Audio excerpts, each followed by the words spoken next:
Hello and welcome to Bipolar in Business. I want to share that over the last few years, there's been tons of cycles where things are up and then down and then up. In fact, often trading, which I do, I've learned that it takes a big tenacity and to teach yourself to have the courage to continue. Oftentimes, there may have been obstacles where you struggled. For example, the last year, there was the Federal Reserve raising interest rates, and it was very difficult and doubtful to find ways to win. What I share for you in this journey is to build yourself back up, to not be a quitter, to not give up on your goals and dreams, and to say to yourself, what's in it if I were to win? If I'm a trader, for example, do I enjoy the idea of making millions and even billions of dollars? If I go on a journey to achieve that, am I willing to say to myself, it isn't supposed to be easy? If you look at the whole population, there's only a tiny percentage that actually achieve that. But if you're working towards that, you're on a momentum and a wavelength that can make you possibly a millionaire.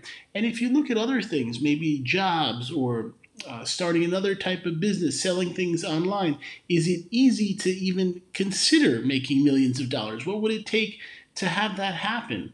So I say to you, when you look at bipolar in business, it's not only that there are lots of ups and downs, it's about trying to understand the wave. And if you look at a surfer, they don't get every wave perfectly, but they, after a long time, have a gift of being within the water and at times riding the waves incredibly well. If you look at the best surfers, they have great gifts of riding the waves in all different types of conditions.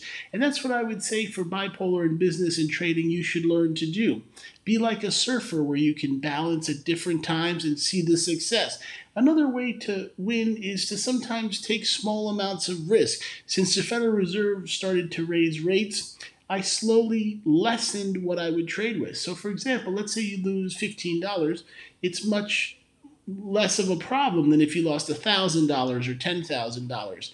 So, at times, there's ways to really work to allow yourself to have a steadiness where you tell yourself you do want to see the millions or billions in terms of trading because it's one of the real things that possibly can have that happen.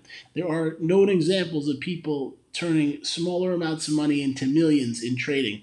Now, on the other hand, maybe you're a steady, stable person. Maybe you make a set income and you're able to save a giant amount each month.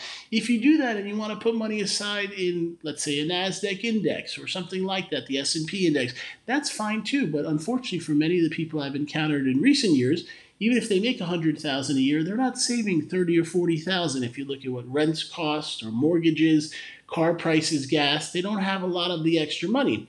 That's where learning to be a success can come in. I want to thank you so much for listening. We offer a coaching where we work with people to build them up and to help them. If you want to learn about our coaching, the number is 213 304 9555. That's 213 304 9555. Sometimes having a coach to build you in your career can be a big success, and it can give you someone that'll hold you accountable to trying to achieve your dreams. I thank you for listening, liking, and subscribing. And one more time, that number, if you want to call for coaching, is 213 304 9555.